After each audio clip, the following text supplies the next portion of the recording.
আসসালামু আলাইকুম। জেনেক্যাট টিউটোরিয়ালের 4 নম্বর পর্বে সকলকে স্বাগতম। আজকের পরে আমরা দেখব জেনেক্যাটে কিভাবে মৌজা ম্যাপ বা নকশা ইনসার্ট করবেন। তো জেনেক্যাটটা ওপেন করার পর আমি যে এর আগে ফাইলটা সেভ করেছিলাম সেটা হচ্ছে arifami.twg। এই ফাইলটাকে এখন ওপেন করব। নকশা যখন ইনসার্ট করবেন তখন একটা কাজ করবেন, জেনেক্যাটের যে ইন্টারফেসটা আছে এই ইন্টারফেসটা অনেকটা জুম করে নেবেন। কারণ জুম করে না নিলে আপনার নকশা যে ইনসার্ট হচ্ছে সেই প্রক্রিয়াটা আপনি দেখতে পাবেন না বা খুঁজে পাবেন না। কারণ মোজা নকশা ইনসার্ট করার পরেও আরেকটু কাজ বাকি থাকে, সেটাও করতে হয়। তো নকশা যদি খুঁজেই না পান সেই কাজটাও করতে পারবেন না। এই জন্য ইন্টারফেসটাকে হাত দিয়ে টাচ করে বারে বারে জুম করে নেবেন। এরপর এই যে উপরে সার্চ বক্সের নিচে এখানে যে আমার অ্যাটাচ বাটন আছে, এই অ্যাটাচ বাটনে ক্লিক করব।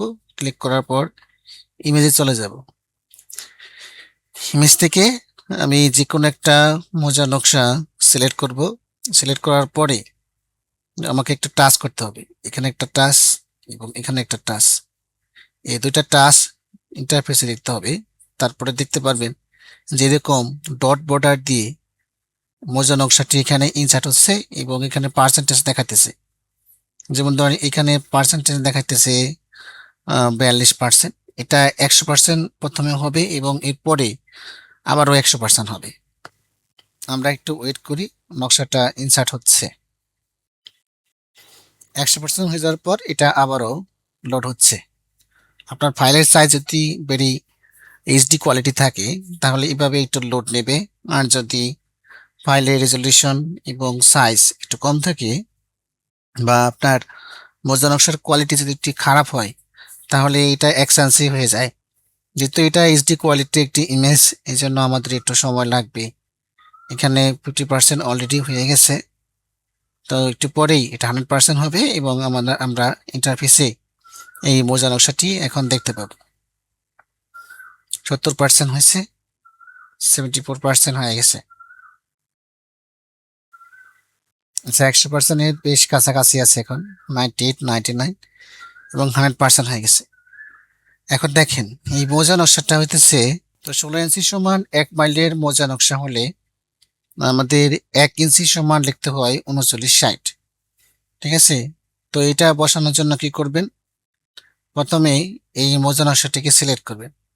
সিলেক্ট করার পর এই যে উপরে টি বাটন থেকে প্রপার্টিসে চলে যাবেন। এই প্রপার্টিসে চলে যাওয়ার পর নিচের দিকে আছে দেখেন একটা অপশন আছে স্কেল। স্কেল নামের একটা অপশন আছে, এটা খুঁজবেন।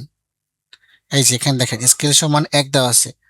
তো আমরা এই 1 এর জায়গায় আমাদেরকে লিখতে হবে 3960। দেওয়ার পর এখানে ডান আছে, এই ডান দিবেন।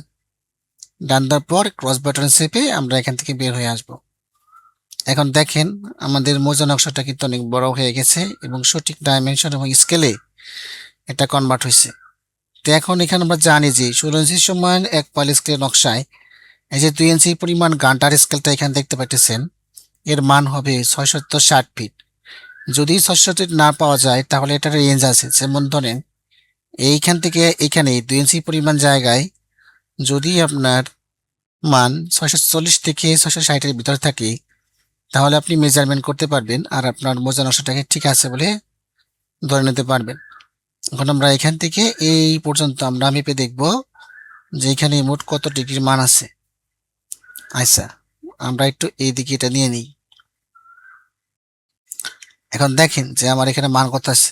আমার এখানে মান আছে 640 ফিট 1 ইঞ্চি। কত মান আছে? 640 ফিট 1 ইঞ্চি হচ্ছে এটা আমার মান। তার মানে আমাদেরকে আহ, এই মোজা নকশাটা ঠিক আছে এবং এটা দিয়ে আমরা এখন মেজারমেন্ট করতে পারবো।